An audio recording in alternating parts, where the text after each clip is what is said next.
I have the pleasure to introduce the next artist talk that will be led by with Ibrahim Mahama. Ibrahim Mahama is an artist who lives in and works in Tamale in Ghana.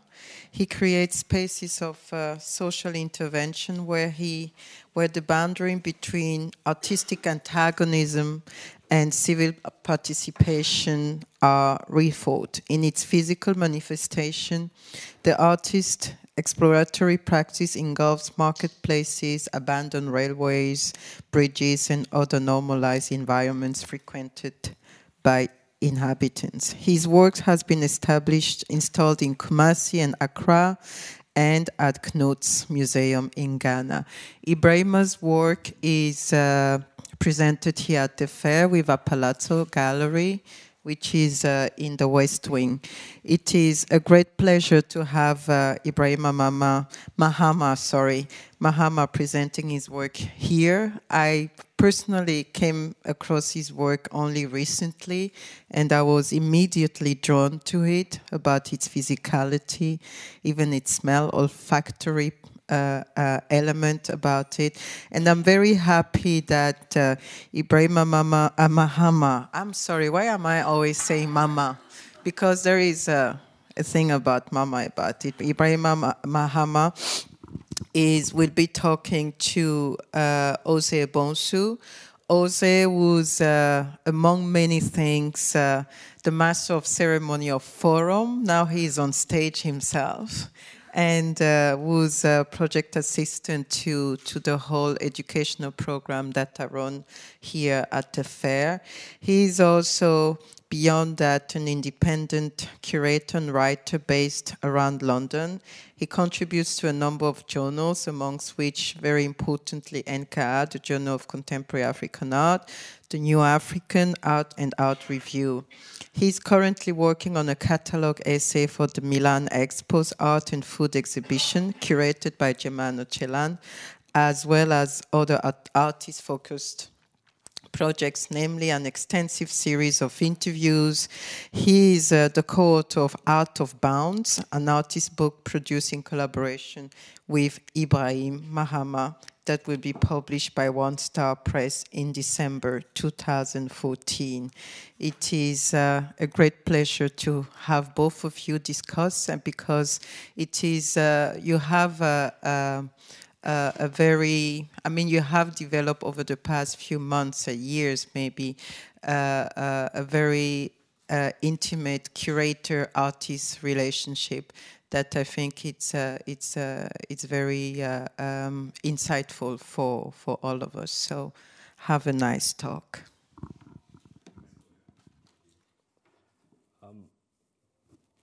Right, okay. So where to begin?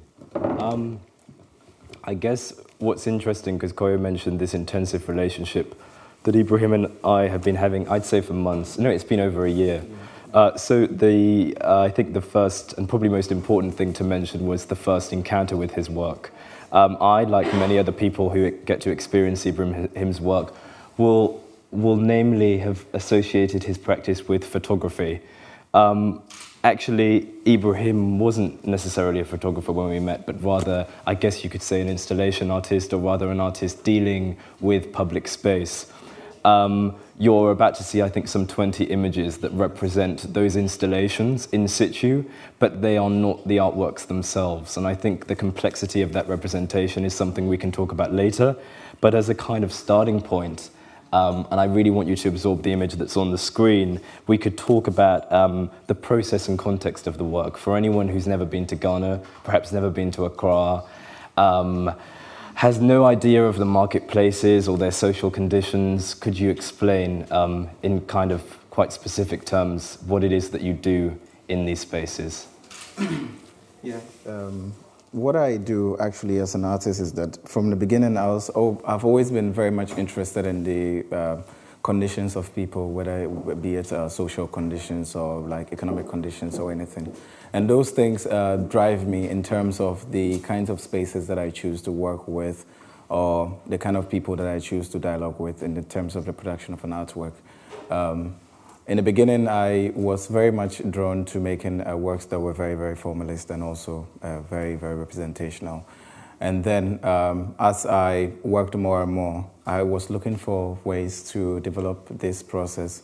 And this idea of dialogue and language became very, very important. And once dialogue set in, then I realized that in working with the material, as I'm working with this particular project, the history of the material, or the, if you like, the transitional stages or processes of the material become very, very important or very, very relevant. It's almost like an archival document which has a different way of presenting itself. So then what I do is that I go into like spaces, I have dialogues with people, like in a typical Ghanaian market, you would find people sell commodities. So then I talk with them, and then I take the the bags, and then I give them new bags. So the point of exchange is very important. It's not something that we do over exchange of money. It's over dialogue, and then over exchange of other things. And then I take it back to the studio, and then with the help of those same people, they leave whatever work they're doing at that time, and they come to the studio to help in the production of the artwork. And I think it's relevant to think about the context in terms of the transference of a particular condition into the making of an object, which then again turns to make another intervention in terms of how it is installed and how the people within the space that deal with it. Yeah, so that's something we could probably talk about further, is this idea of the object as a kind of loaded idea, art historically, but also in the present moment. Since we're at an art fair upstairs, there are hundreds of objects being sort of fetishized and commodified as we speak. And I think that what is interesting to talk about in relation to what you mentioned about value is this issue around the values we deem to see artworks as having, and that so often art, the processes that artists go through in any given practice, whether it be a painterly one or yours, which is based around installation, so often the process is neglected when people encounter the final object, and we detach actually how it's made from what we see in front of us in an art fair or a museum, etc. And that's, I think, an interesting point, because so few of these works have had an institutional context. But speaking about impetus and drive, because I think one thing that also isn't demarcated in these images is actually how intensive the process is. And to make a given work like this, which was your first installation in a market, so it was in the very place where Ibrahim was trading the materials with the market workers, was the same place where it was being presented. And there's an interesting kind of notion at play there that the exchange and the audience, they're the very same people. So the work is being traded, but then it's being presented before their eyes. So in terms of the impetus and drive, and about the public space in Ghana, how would you say working in these conditions is specific and kind of unlike maybe working in, well, you said you had a practice that was representational and object-based before, how this is different, how kind of this type of work, the process involved? I think to think about making work in this way, it already changes the form in which the artwork is seen. Like it changes how the work is presented, because then when I started thinking about producing works that were socially engaging, then I began to think of the works as things that had artistic qualities that preceded me as an artist in a way. So calling it interventions is also a bit tricky sometimes, because I also tend to think of the materials as, because of their transitional processes and other things, I think they are interventions in themselves already. My position as an artist only becomes a player where I turn to engage with these kinds of things that I encounter. So the installations came as a result that in the beginning, when I was making these works, although it was, I had an intention of making a work that would be socially engaging, I wasn't fully much aware of it until I did this very first installation where I went into the site to install the work. But then there were this group of young men who took up the work and then they installed. So then standing back and looking at the whole process of putting my physical labor into the work, it got me rethinking about the very subjects that I was working with in terms of its value and all that. And that was the point at which I started rethinking about the implication of the hand or other people within this same, within the installation. So then in terms of installing a work, then in terms of how it's presented, doesn't solely come from my vision, sole vision as an artist in terms of how I want the work to look. And also, there is a certain sense of occupation already dwelling within those spaces, because people, although it might be a public property or maybe a government-owned space where people are just trading in, you also have to understand that as an artist, I believe that people have the right to physically have a dialogue or determine what happens within those spaces. So then it became very, very important in terms of how I look at the whole process and the... So then I guess we could shift to how these works have kind of been roving projects. To my understanding, you've never presented the same work in any given space more than once. No. So it's been roaming, and it's been roaming from places like Accra to Kumasi, and even in Tamale, where you're from. One of which is a rural context. The others one is urban, the other's slightly less urban. One's incredibly pushing forward in terms of its development, both industrial and its methods of sort of capitalistic production. So I would be interested to know why you choose specific sites and how you encounter them in the first place. In the beginning, I wasn't very sure about the kind of spaces I'd wanted to work with. But first of all, I knew that I was interested in working with spaces that, in terms of the ownership of those spaces, was something that was very, very complicated in terms of dealing with it. Like working with this sorts of bridges or working with this market space, which in a way, in the conversation I constantly have with these people living within these spaces, they have the total control of this space. But then in terms of making decisions about the space, there is a certain sense of annihilation between those two.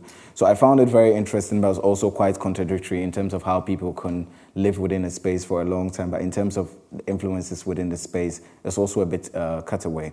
So in terms of negotiating with spaces like this, you almost don't have to go to an extreme to talk to maybe a metropolitan assembly because they own the land. I actually believe that it's more important to have a dialogue, a civic dialogue with the people who are occupying those spaces and who are living, whose lives depend on those particular spaces. And those things, it's not as different as the work that I make. I think the idea of those spaces are already implicated within the work in terms of its structure, whether you look at it formally or you look at it aesthetically or something. So then it's important that in choosing spaces, I'm very particular about who I'm talking to and the current condition of that space. So this particular image that you see was an old railway bridge in Kumasi, which had been used for a very long time. But now people don't really use it much. There was a fence around the railway, so when it stopped, people started walking through the railway to cross from one side of the town to the other side of the town. And as a result of that, people have established businesses and other things. And most of the time, there's this conversation about whether people dwelling within those spaces are legitimate or not. But as an artist, I turn to believe that it's quite legitimate for people to have access to these things and work. I personally had to have a full dialogue with them about this. And sometimes it's not always an agreement. Some people might agree, some people will not agree, but you have to work with it.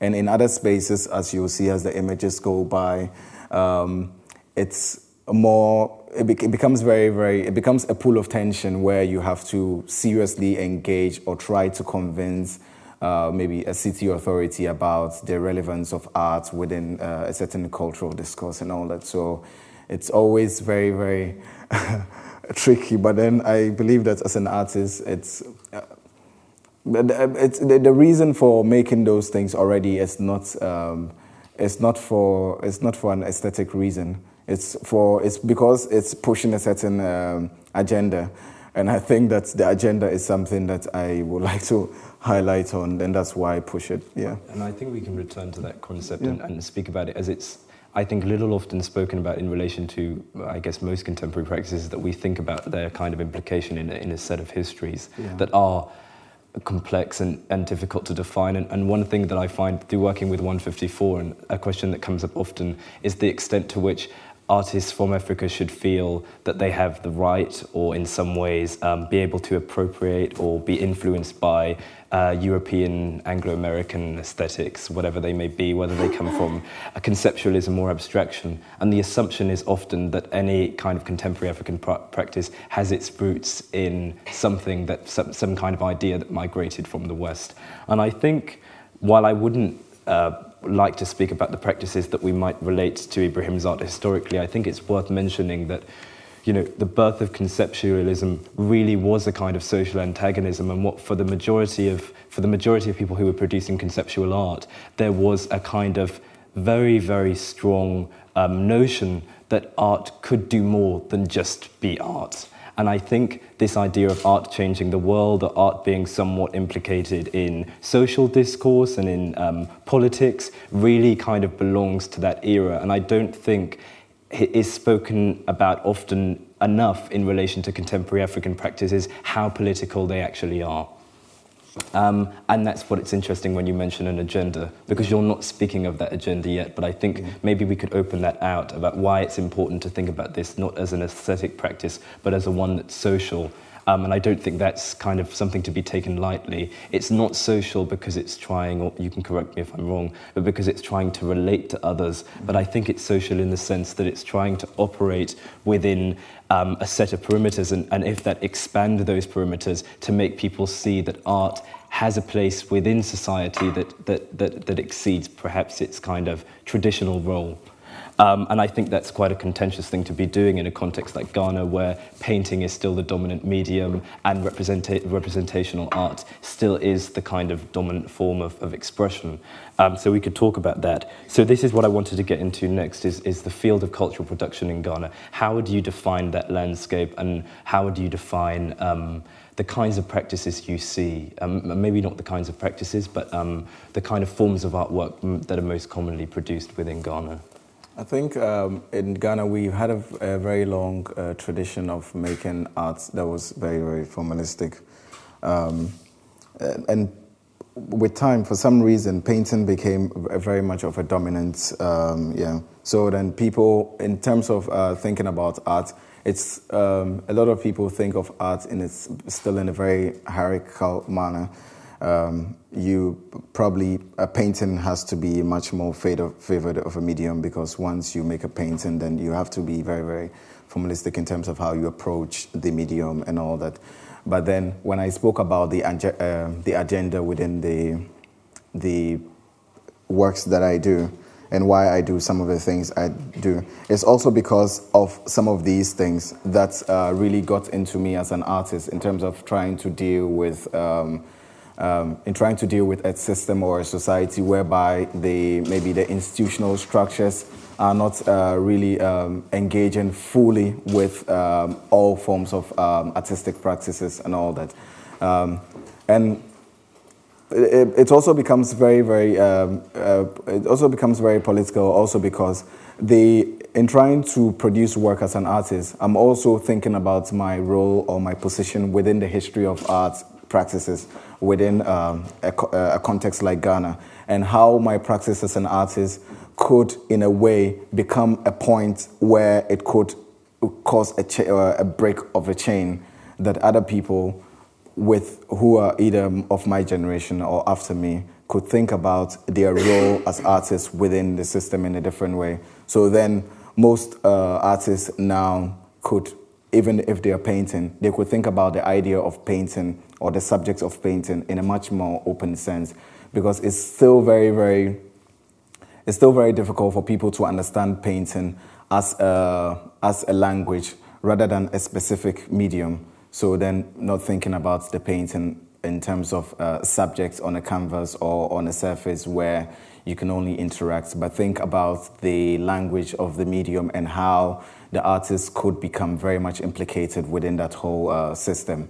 So, and I think that's an important question, the one of systems, because I think when you first began to work on these projects, there was no doubt that you could make the work alone. You would have needed a team to collaborate with. And yet drawing on another conceptual notion of the third hand and the idea of art being ultimately one of collaboration, or producing an art as a kind of generative way and in a way of including other people in a social practice. Could you talk about the people who do get involved in your practice, where they come from and who they are, and maybe even what they think of your work, if they do indeed comment on it at all? Yeah, the image that you see of some of the people, the players within my work, these particular women that you see are from the northern part of Ghana. I mostly work with people who have traveled or migrated from one space to the other to do work. And mostly not just any kind of work. Even if I work with people who haven't migrated, I'm also thinking about it in a certain sense of freedom, or also highlighting within a certain particular condition. So I turn to talk with them a lot. In the beginning, it wasn't because this idea about art was still very difficult to talk to them about. So I developed a strategy whereby I engage people on a social level, or I find things about my work that is much more interesting to have a conversation with people rather than talking to them specifically about the process of art making. Because once you begin to think of it purely as making art, then there can never actually be a sense of dialogue or engagement between myself as an artist or the kinds of people that I'm working with. And it's very obvious in my work that I'm very much interested in the conditions of all the people that I work with. So sometimes we have a dialogue surrounding those things, and then it leads to other dialogues, and then eventually some of them are willing to come to the studio to join in the production of the work. And one important thing also was that in terms of dealing with these forms of condition, it became very, very important that irrespective of whoever I work with and wherever they are coming from, at the end of the day, there's a certain sense of equality in terms of how you think about the production of the artwork and who gets involved in it. So I've worked not only with them, but I've worked also with other artists who have graduates from the university, or people who have graduated from university who don't have jobs in a way. But at the end of the day, when we work, the same amount of money I pay them is the same amount of money I pay the graduate. Because this idea that I was talking about in terms of it having a certain agenda, I think that the idea of socialism also became something that was very, very important to me in terms of how I was dealing with the various players within the picture of making an artwork or making an object that doesn't seem to clearly have an aesthetic function, but has a much more bigger role in terms of the kinds of meanings that it can generate or its implication within society. Well, I think that on that point we could talk maybe about where you feel your art has kind of successfully done what you set out to do, because I know that when these works are conceived often, and I think to explain a little bit about your process, even prior to talking to the women, and I'll try and break it down. So you have an idea of a space where you'd like to work, you're aware that there would be some kind of authority, some kind of authoritative barrier in the way, whether that be a council or a local authority. You would then talk to them and negotiate how that space could be used, if indeed it's a space that has where those cautions are placed. And then you engage with a dialogue with the workers, whether they be students or women from the market, about how the work could be produced. You find the materials by trading it, yes. But there is no preparatory drawing or kind of. No. So, I mean, we could talk maybe a little bit about, well, that's a very unconventional practice, but also about this idea of when you are risking not having certain things in place before you begin a work, and you're dealing in many cases with structures that are, as structures are, they're flexible, but they could also break, fall, you could damage them in some way. The risks, and I'd love to know maybe a little bit more about where you feel the work's been most successful in this social context, where it's done its most, where you've done your most kind of engaging work. I think the most engaging work by far was this was the most successful work by far, because I was working on a project where it was completely experimental, and most of these are experimental because I don't go to a very large extent to know whether the project will be fully successful before embarking on it. I do it knowing that there's going to be a lot of complications, and I'm willing to go through the complications to realize the work. So in this particular work, there's been a lot of development in Ghana recently, and I'm always also very much interested in the gap between certain between different spaces within Ghana, because sometimes you go through a very, very important rich neighborhood, and then the next minute you are within a very, very big place that is more or less like seen as a slum or anything, but then that's another thing to deal with. But then I'm always interested in these differences or these contradictions within the cityscape and all that. And in this particular one, I had wanted to use a scaffold in building a structure within the market space, where I was going to cover up this scaffold afterwards with the women I was working with, and also these professional scaffolders. But then when we started working with it, I hadn't given prior notice. I had just negotiated with the women working within the space, because I had worked with them for close to 2 years, so they fully trusted what I was doing. So when we started erecting, most people came around because they felt very threatened, because most of the time what we find is that you have people dwelling within spaces, and in the next moment you have governments coming and saying that everyone has to leave because this is da-da-da-da. And it was very interesting to play with that idea. I knew that it was very dangerous, because but then it was worth just placing myself within that position in a way to see what would happen.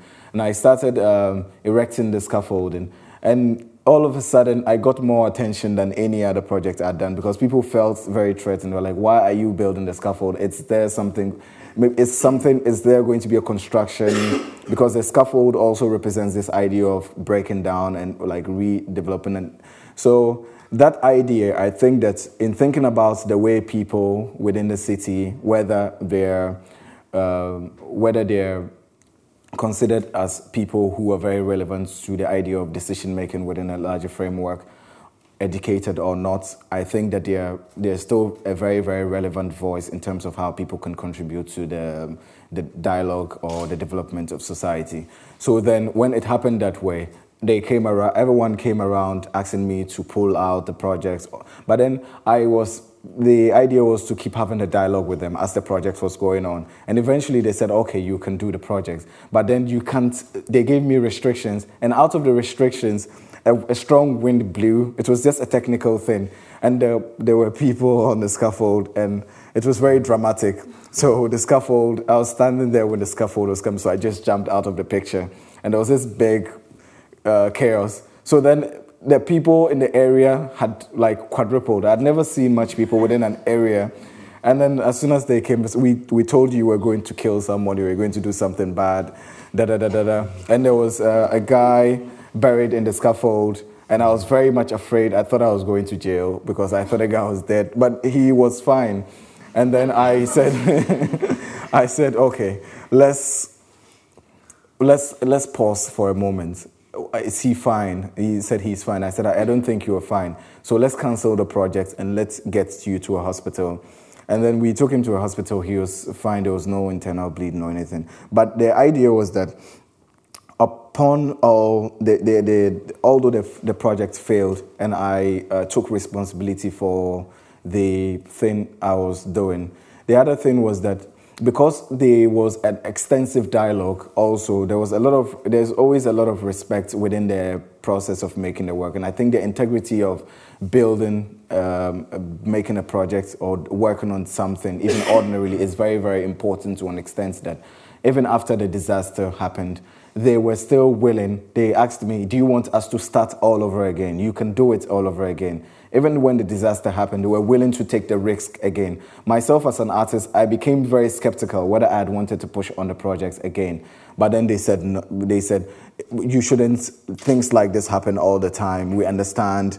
And then it was very, very, I think it was a very, very strong highlight. It changed my whole perception about this idea about dialogue and this idea about how you place yourself within a system and how you're implicated in it and how you become also this player who is able to negotiate your way within systems, and whether things works out or not, there's a way that you can find a point of meeting.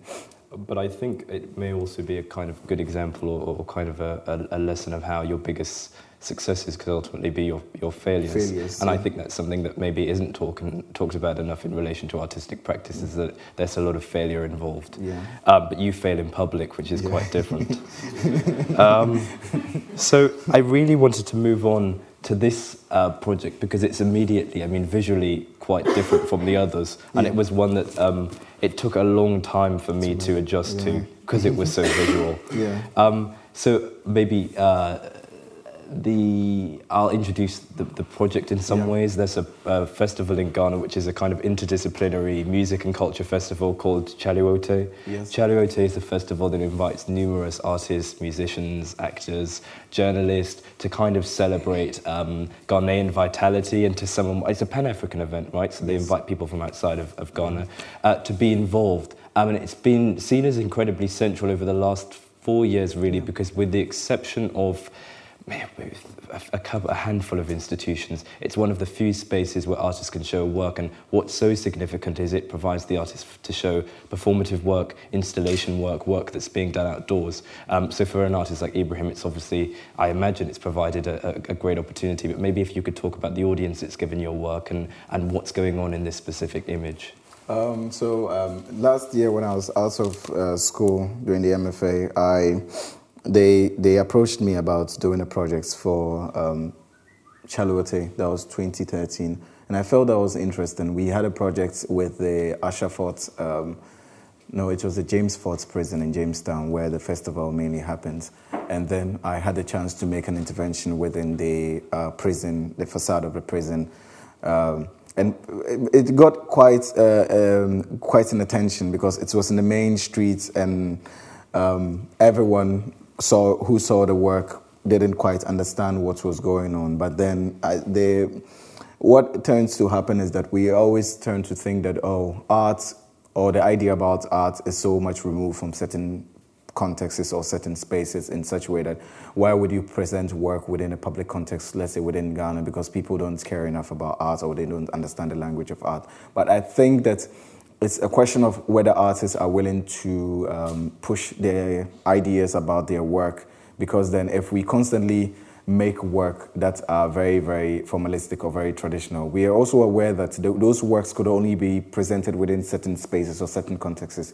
So people in Ghana would not ordinarily walk into a gallery or a museum, the National Museum, and to want to learn more about what is going on. So I think that it's left for us as artists and cultural players to know maybe kinds of strategies that we can appropriate in such a way that it will be things that people ordinarily will feel a certain need to have a certain sense of dialogue. This one is very different from the work that I make in terms of visually, but I like to think of it as the same. I was originally working with the wax prints from the very beginning when I was working with the material. And I thought about the wax prints because I was collecting those same materials, and then, but I didn't use those materials I was collecting in this work. In this particular work, I bought materials that were produced, that were industrially produced from Velisco, and then their counterparts that were produced in China, and then putting the materials together to create a certain tension between the old and then the new, and then also the idea of taste and how people relate to these ideas over time. Of course, I was very much aware of the discourse surrounding the idea of the wax print and Yinka Shunibari's use of it over the years. But then I always turned to want to think about my work from a different point of view, from a different angle, without necessarily thinking about the authenticity of the fabric in relation to the coal sacks that I was working with. So I was gradually working on this particular piece. It took about 2 years. I was just working on it little by little in the studio, collecting materials and other things. And last year, what happened with Chaluete was that I presented a work which was a combination of the wax print work, which was very, very formal in a way that it looked, and then also the other parts of the work, which was also very, very, which was like the works, the interventions that I do. And I found that most people would stand in front of the work with a wax print because they found it very attractive, very formalistic, so they would take selfies and all that. And I was like, maybe if I present this work that I have been doing, I want to see the response to it. So then when I presented this work, then there was a big selfie fiasco.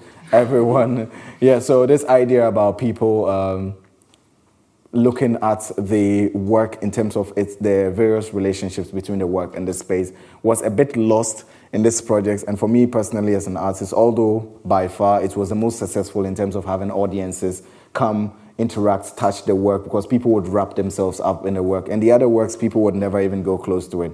But then I thought that it was a failure, because then it still felt very, very, if the work doesn't have a certain formal structure that we could relate to, then there's this idea of not still going close to it. So, but then it was still very exciting to work with the festival, because the festival actually represents this idea of working with artists or art forms that become interdisciplinary, and also it's also around the same agenda that I work with, this idea about working with art in such a context that it bridges certain gaps or blurs certain boundaries. So I think that's the next thing we could talk about. And I hope to somewhat, if any of you have been around 154 and really looked at the artworks present here, about this sense of interdisciplinarity. Yeah. I think that the notion that Ibrahim is an artist who, for the most part anyway, is fairly ambivalent about the medium. Yeah. And it, in what some senses does refer to a kind of a post-medium ambivalence, or feeling somewhat that there isn't quite a medium that you can think of that at least exists in artistic terms that can adequately define what it is that you're trying to do, or articulate what it is that you intend to create. And from that perspective, I think, speaking about interdisciplinarity, it's often when an artist inhabits that space that they most rely on the input, the collaboration, the kind of help of others on quite a simple level. And could you speak about how doing Chaliwote and doing the works in general, I mean, other artists have been incredibly involved in assisting you? Yes. And how you might have assisted them as well. Yes, within aside Chaliwote, there've been other projects that we've done whereby, because the idea is that we collectively people are beginning to understand that this idea about art making, for a long time there was a lot of energy put into a certain form of art making.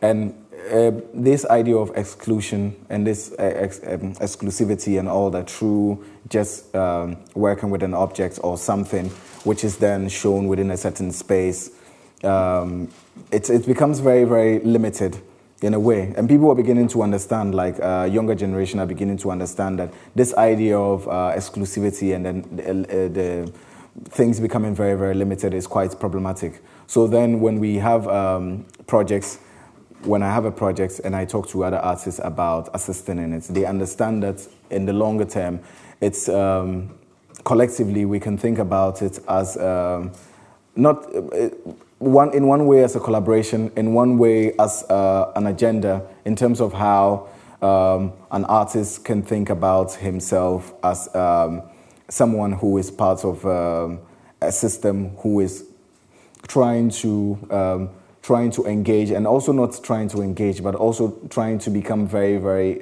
influential in terms of how the discourse develops over time. So it's very, very important that during Charlotte, I had some of the artists who were showing, some of them were making poetry and things, but then they would climb up to the top of the building that we're working with to assist, because they believe that this idea of they working with poetry, which is something which hasn't been a medium worked with over the years, and then my idea of working with public space and then going through the processes that I work with, there's a certain sense of affinity, there's a certain place where we can have a common dialogue. And we're trying to talk about the same thing.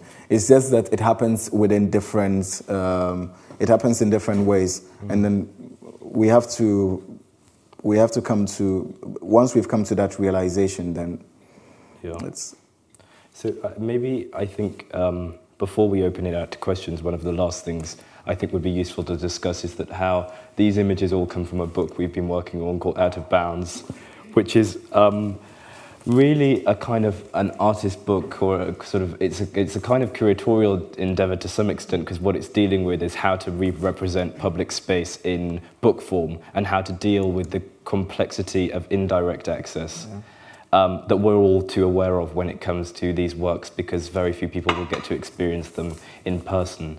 Obviously, one of the things that Koyo didn't mention in her introduction is that your work is currently being presented here in London, upstairs within 154, but also at the Saatchi Gallery, which is an extremely different context to the ones that you've worked in before.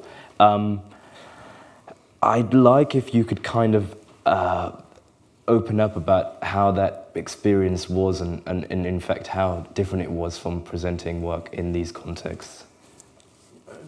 The idea of working within a space like the Saatchi Gallery, or working within a formal institution, it's important. I don't think it's contradictory to the kinds of works or my artistic process and what I do. I've always thought of my work as something that becomes contradictory to this idea of the white cube space or the institutional space. But then also, it also sometimes depends on the institutional space for a certain kind of audience or for a certain kind of dialogue. When I make work and then I transfer it from one space to the other, there's this idea or intention that each time the so-called object moves from one place to the other, it has this thing of it about carrying the baggage of the spaces that it's been existed in, whether it's the conditions of those spaces or the people working within the spaces, or also the politics of relation and how people receive these things. So when I had a chance to work with the Saatchi Gallery, I was more or less thinking of it as a space which was an extension of the projects I had already done in Ghana, because these works, this particular image that you see, a lot of the work that was shown here was part of the work that was developed into this project, and it was from this project that part of the work went to the Saatchi Gallery, because it was a very, very huge work, and I think about 10% of the work was what ended up being in the Saatchi Gallery. And I thought that in a way, thinking about a space like this in relation to the Saatchi Gallery, or a space as the Saatchi Gallery, which could be an institution or just an enclosed space, the dialogue becomes extended, because the audience changes, the way the work is installed in changes, and then the approach to the work also becomes very, very different. Because some of the things I realized that in installing these works, there were things that we did that was very, very informal in terms of how we thought about the engineering of this, because clearly there were not things to hold up the work. There wasn't a budget for it. It was very, very, experimental. But then as in the Saatchi, when we were working, things were very, very ordered and very structured in terms of how the work would be placed. It may be installed in such a way that it will still have a certain formalist tendency that people could still relate to. The work mustn't do this or do that. As an artist, I'm very much aware of how all these things play, and I'm willing to either play along or not play along, but knowing that it has a certain implication on how my entire practice looks. So during the installation, I found the workers dressed up, all wearing all these masks and other things. And back home, in doing the work, it was very, very free. Like, people would just orderly, without anything, just jump into this idea of making the work, because they believed that it was something that was going to be very important. But then this idea of working within a different space also gives you a different perception about how things are received within different contexts. And it's quite important. I wouldn't shun or disapprove of working within such spaces, but then find a way to dialogue. But it's a space that has to be negotiated, because it's a space where inevitably you're less free as an artist. Yes. And then I think if we could touch on slightly, I mean, people are seeing all these works and they're probably wondering, will this ever end? I mean, will you ever run out of spaces to present work within? And I think one thing we could perhaps talk about is not specifically where you see this project going, but if there was a kind of unrealized project or something that you saw yourself wanting to do within the next, few months or years, what would that project look like, and would it indeed be connected to the Occupation series, which is the series we've been looking at? I think the Occupation series, when I first talked about it, was first and foremost was purely political, because I was then looking at how work is perceived.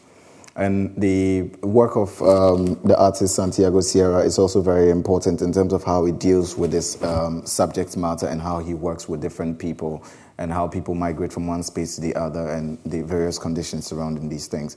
So for me, as you mentioned before, the work is not purely, it's post, I see it more or less as a post-material thing, and a post-object work in such a way that when I conceive an idea, like currently I'm working on an idea of working with the Independence Arc in Ghana, where I would be building this monument, and I had a very funny title for it, like a monument for the workers or something, in celebration for the workers, which was supposed to be a monument built upside down, and then the act of freedom and justice, which is in the year of independence on the arc, but then have it built in such a way that it will occupy a certain building or a formal architecture between the space between the two forms of architectures, in such a way that there would always be like a strong tension, and built in such a way that this fallen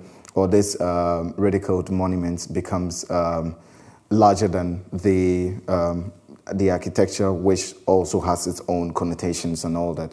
And also we spoke about in Ghana about the museum projects I wanted to work with, which is a museum which was built a few years ago to house science and technological things. But over the years, it's just been left bare.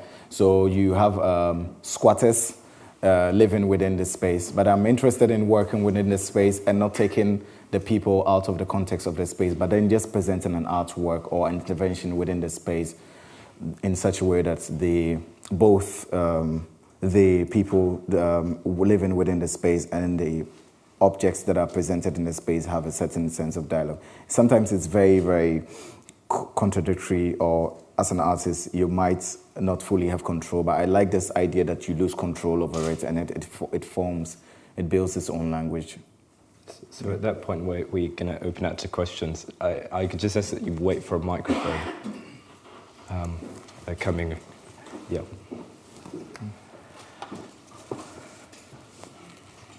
To what extent do you think that your work sort of needs explanation about this dialogue that you've had when it's been made, when it's presented in an exhibition space like the Saatchi Gallery?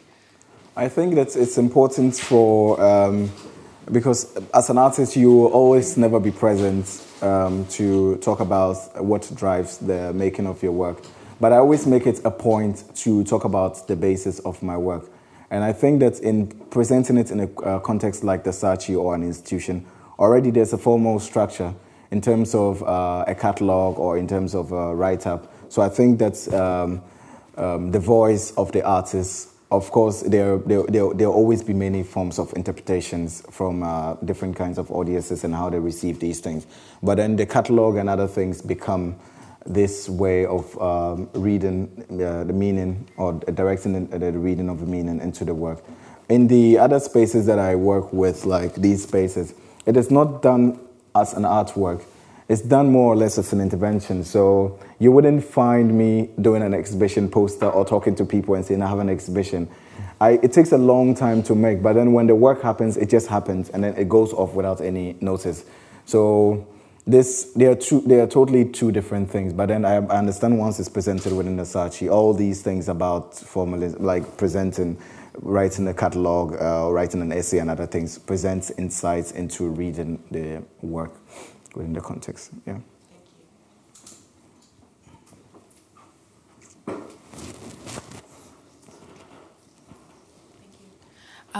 Okay, so I'm from Ghana as well. I'm very familiar with this whole idea that people are used to, that art is mainly for aesthetic purposes. Yeah. And so I'm just really curious to know, I know you've talked about this generally, but like, how do you break it down? How do you explain to people what exactly your purpose is, and how do you get them to understand what it is that you're doing in the way that they're convinced that they want to be part of it? Yeah, as I spoke about earlier, this idea of trying to convince people about what you're doing is always very, very difficult, because you can never really explain it in such a way that people would understand. Because you also have to understand that I'm working within a space where language becomes very, very important. So if I can't explain myself well in the local language as I can explain myself well in English. So if I'm going to talk, although I speak a lot of local languages, but I can't find a form of expression. So that's why I spoke about this idea of having dialogue around the conditions of the work, or what the implications of the work. That is the point at which we can start having a dialogue with. Because most of the time, when I present this idea to them, whether it's through a picture of an installation that is already done, and I talk to them about this idea of working with a certain social condition and all that, then this idea of storytelling becomes their point of dialogue, because they tend to have all forms of stories about their experiences of moving or trying to deal with the system and all that. And through that, they find a lot of meanings in terms of what the project is about. But then dealing with it purely from an artistic point, it becomes difficult, because how do you explain to them about the ideas of minimalism or conceptual art, or maybe defining what installation is? And I'll pick up on that point and say that it's an interesting question of how one then starts to write about an art form that ultimately isn't being produced to be understood. That isn't kind of in any way linked to a kind of formal history that's overt, and that's ultimately inventing its own language of engagement. And that the idea that an audience in that sense, I mean, you said that you don't create exhibition posters or even advertise these as works, and I think that's really something key that I think maybe we should think in more detail about, is why in fact we need to be told to look at art in the first place. Is it indeed that an artwork can exist without having us direct our gaze towards it, can it be part of the everyday? And I think that's the experimentation in some ways that's going on here. Yes. A follow-up question. So by the time you finish the project and you put up the art piece, is one of your goals to ensure that they feel represented, or that their experience or their experience, their social status, economic status, is it to feel that they have contributed to the project or contributed to what is put up there? Is that Are you one of talking your about goals? the people that I work with? Yes, or like let's say in this setting, in the marketplace, you want them to feel part of what you're putting up. No, I don't think it's this idea of if I think about it in that way, then it becomes very, very literal. And I think also this idea of the integrity of the work that I do also becomes very, very lost or very... I think NGOs would love it if that was your intention. Yes, yeah.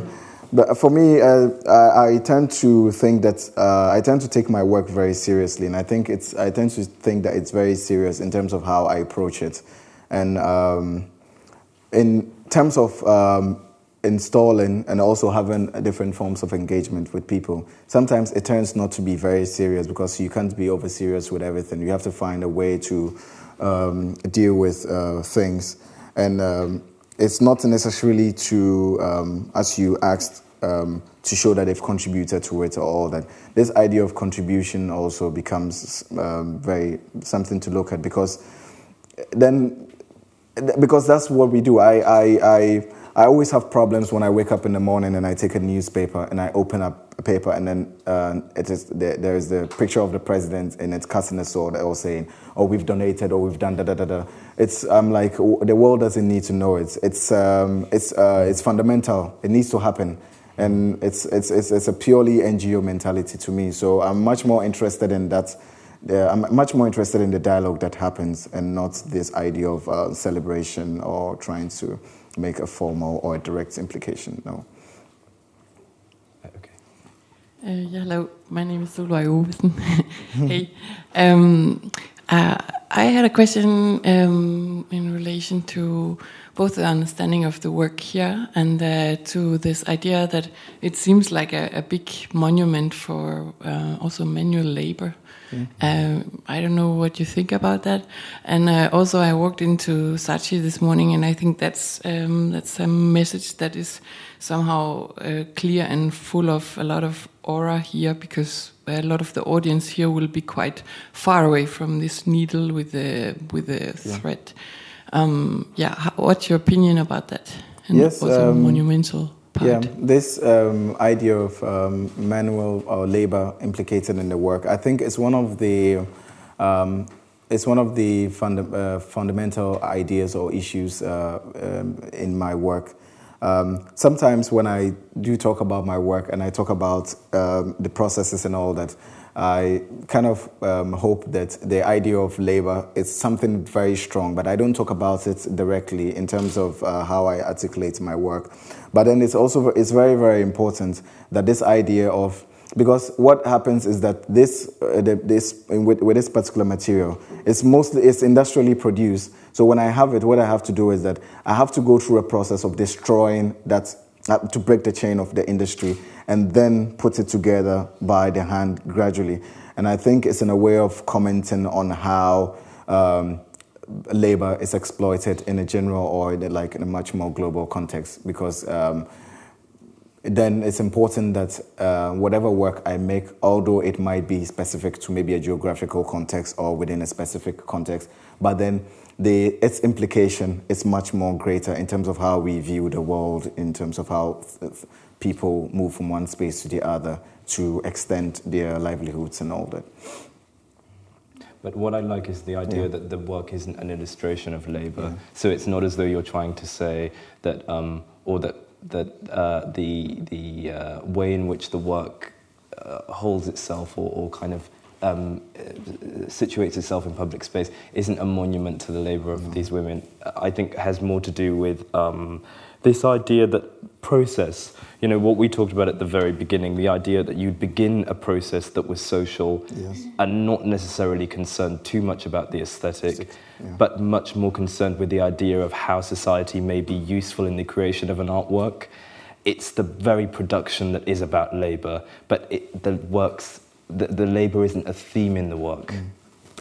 I think that's an important distinction. Just one more question, I think, then we're out of time.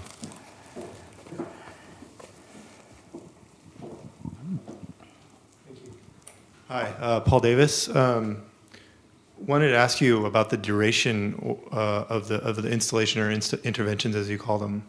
How long are they up for? Since you don't do preparatory drawings or anything of that nature, I don't assume that there's a planned time of... No. There's no planned time. So sometimes some of them could only last for an hour, or some of them could only last for a week. I think the maximum that the work has lasted for is like 3 weeks. So sometimes it also depends on how well you're able to negotiate your way with the space. And sometimes you negotiate your way well with the space, and then you're given an unlimited amount of time, but then you also feel that the work could only be much stronger when shown within a very short amount of time. So it's mostly between hours to... The maximum I've ever worked with was 3 weeks, and so it depends on the space. And Is there one more short question? Oh, go ahead. Hello. yeah. Would you consider to attach your work to a helicopter? A helicopter. Yes. Is that an unrealised project you've never told me about? Yes.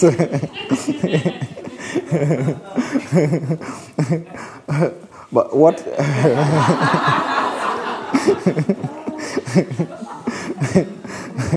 I want to know what prompted that question.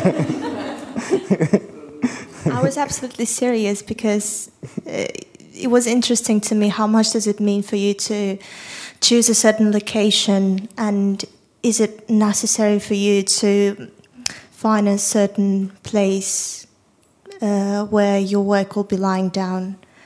And do you want it to rest, or do you want it to move?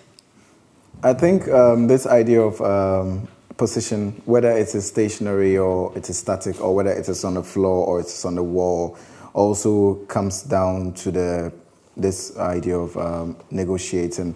If I'm working on a fully independent project, which I mostly consider my practice to be, even if I work with an institution or anything, the idea of having total freedom to be able to execute projects that you do on your own, that you have the freedom to decide what happens. So maybe in the future I might have an idea of hanging it on a helicopter. It could happen because I have projects that I have thought about working with cranes, and then the work just floating in the air, or drawing out of a certain architecture. So I think that there is an endless possibility in terms of how ideas like this could be presented and how people could relate to it. So I think it could be anything. On that note, yes. Thank you all for coming. Thank you.